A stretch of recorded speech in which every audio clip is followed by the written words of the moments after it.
ओम नमः शिवाय। श्री शिव महापुराण रुद्र संहिता पार्वती खंड 16वां अध्याय।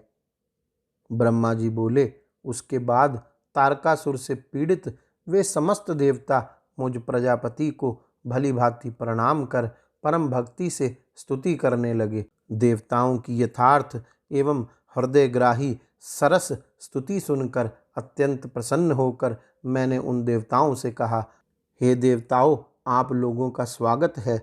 आप लोगों के अधिकार निर्विघ्न तो हैं। आप सब यहाँ किस निमित्त आए हुए हैं, मुझसे कहिए। मेरी यह बात सुनकर तारकासुर से पीड़ित वे सभी देवता मुझे प्रणाम करके विनय हो दीनता पूर्वक मुझसे कहने लगे। देवता बोले, हे लोकेश, आपके वरदान से अभिमान में भरे हुए तारक असुर ने हठ पूर्वक हम लोगों को अपने स्थानों से वंचित कर उन्हें बलपूर्वक स्वयं ग्रहण कर लिया। हम लोगों के समक्ष जो दुख उपस्थित हुआ है, क्या आप उसे नहीं जानते हैं? हम लोग आपकी शरण में आए हैं, उस दुख का शीघ्र निवारण कीजिए। हम लोग जहाँ कहीं भी जाते हैं, वह असुर रात दिन हम लोगों को पीड़ित करता है। हम जहाँ भी भाग कर जाते हैं, वहाँ तारक को ही देखते हैं। हे सर्वेश्वर, हम लोगों के समक्ष तारकासुर जैसा भय उपस्थित हो गया है। वह दुख सहा नहीं जा रहा है। हम लोग उसी पीड़ा से अत्यंत व्याकुल हैं। अग्नि, यम, वरुण, निरुति, वायु एवं अन्य समस्त दिक्पाल उसके वश में हो गए हैं। सभी देवता अपने समस्त परिकरों सहित मनुष्य धर्मा हो गए हैं और उसकी सेवा करते हैं। वे किसी प्रकार भी स्वतंत्र नहीं हैं। इस प्रकार उससे पीड़ित होकर सभी देवता सदा उसके वशवर्ती हो गए हैं और उसकी इच्छा के अनुसार कार्य करते हैं तथा उसके अनुजीवी हो गए हैं। उस महाबली तारक ने जितनी भी सुंदर स्त्रियां हैं तथा अप्सराएं हैं, उन सबको ग्रहण कर लिया है। अब यज्ञ याग संपन्न नहीं होते, तपस्वी लोग तपस्या भी नहीं कर पाते, लोकों में दान धर्म आदि कुछ भी नहीं हो रहा है। उसका सेनापति दानव क्रौंच अत्यंत पापी है। वह पाताल लोक में जाकर प्रजाओं को निरंतर पीड़ित करता है। हे जगतदाता, उस निष्करुण तथा पापी तारक ने हमारे संपूर्ण त्रिलोक को बलपूर्वक अपने वश में कर लिया है। अब आप ही जो स्थान बताएं, वहां हम लोग जाएं। हे लोकनाथ, उस देव शत्रु ने हम लोगों को अपने अपने स्थानों से हटा दिया है। अब आप ही हम लोगों के शरणदाता हैं। आप ही हमारे शासक, रक्षक तथा पोषक हैं। हम सभी लोग तारक नामक अग्नि में दग्ध होकर बहुत व्याकुल हो रहे हैं। जिस प्रकार सन्निपात नामक विकार में बलवान औषधियाँ भी निष्फल हो जाती हैं, उसी प्रकार उसने हमारे सभी कठोर उपायों को निष्फल कर दिया है। भगवान विष्णु के जिस सुदर्शन नामक चक्र से हम लोगों को विजय की आशा थी, वह उसके कंठ में पुष्प के समान लगकर कुंठित हो गया है। ब्रह्मा जी बोले, हे मुने, देवताओं के इस वचन को सुनकर मैं सभी देवताओं से समयोचित बात कहने लगा। ब्रह्मा जी बोले, हे देवगणों, मेरे वरदान के कारण ही वह तारक नामक दैत्य बलवान हुआ है, अतः मेरे द्वारा उसका वध उचित नहीं है। जिसके द्वारा वह वृद्धि को प्राप्त हुआ है, उसी से उसका वध उचित नहीं है। विष वृक्ष को भी बढ़ाकर उसे स्वयं काटना अनुचित है।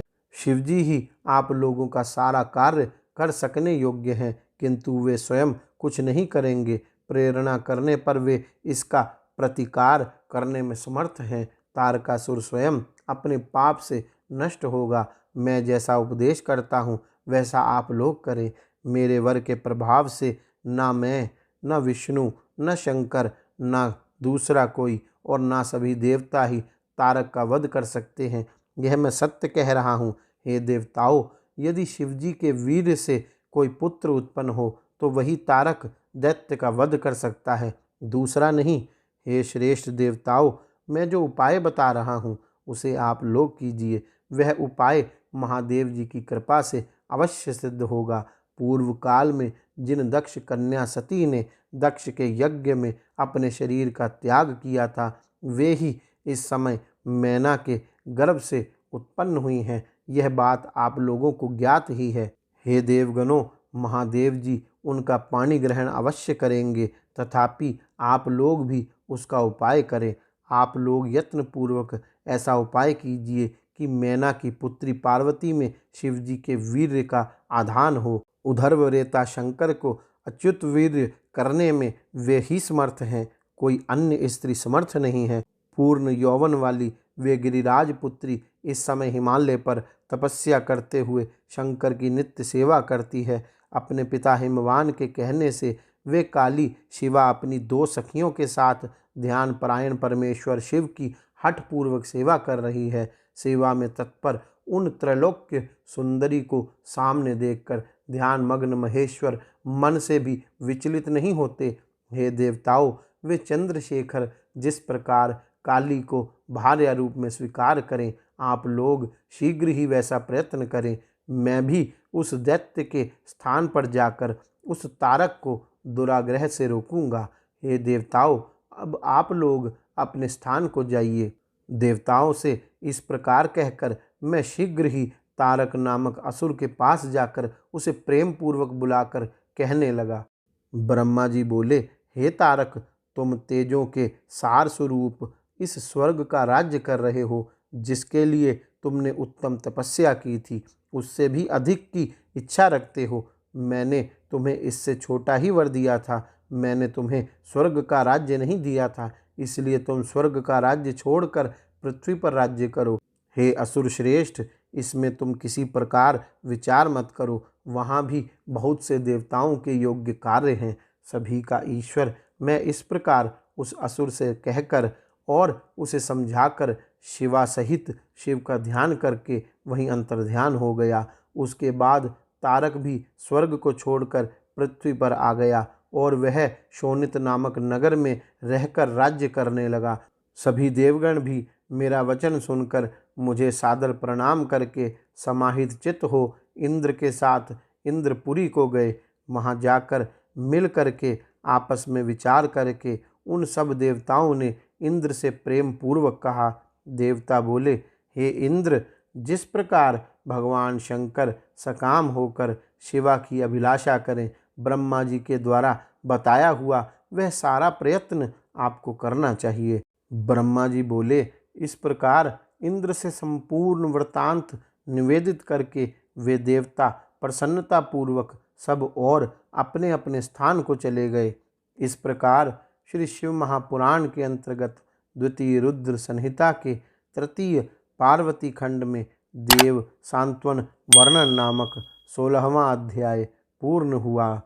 गौरी शंकर भगवान की जय। ओम नमः शिवाय।